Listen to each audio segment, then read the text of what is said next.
Bettelheim's psychologically oriented reading in Snow White and the Seven Dwarfs. Bettelheim's psychologically oriented reading is a concept that evaluates fairy tales as sources of psychological experience for children and adults. Inspired by Sigmund Freud, Bettelheim offered a new look at fairy tales that provide new dimensions to the child's imagination and insight into the human psyche, which could not be learned elsewhere. Hence, psychologists can analyze the possible psychological impact and behavior patterns that are learned through stories. Snow White and the Seven Dwarfs by Sexton can be used to illustrate such analysis. One of the typical characteristics of fairy tales is the division between good and evil. In Snow White and the Seven Dwarfs, the stepmother presents the evil, who is envious of Snow White's beauty and wants to kill her to remain the prettiest of all.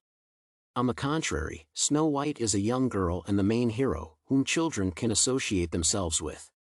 Hence, the story may represent the family dynamic, where children brought up with step-parents need to be reassured that they are good and loved, while step-parents are perceived as enemies or competitors for the role of the most loved person.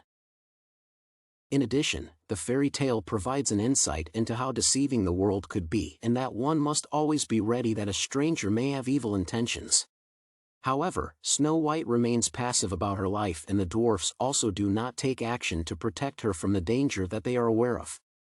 In Sexton's version, even the resurrection of Snow White is not done directly but by accident. This provides children with insight that things in life cannot be determined, and even with a passive approach, hope for a happy outcome is possible.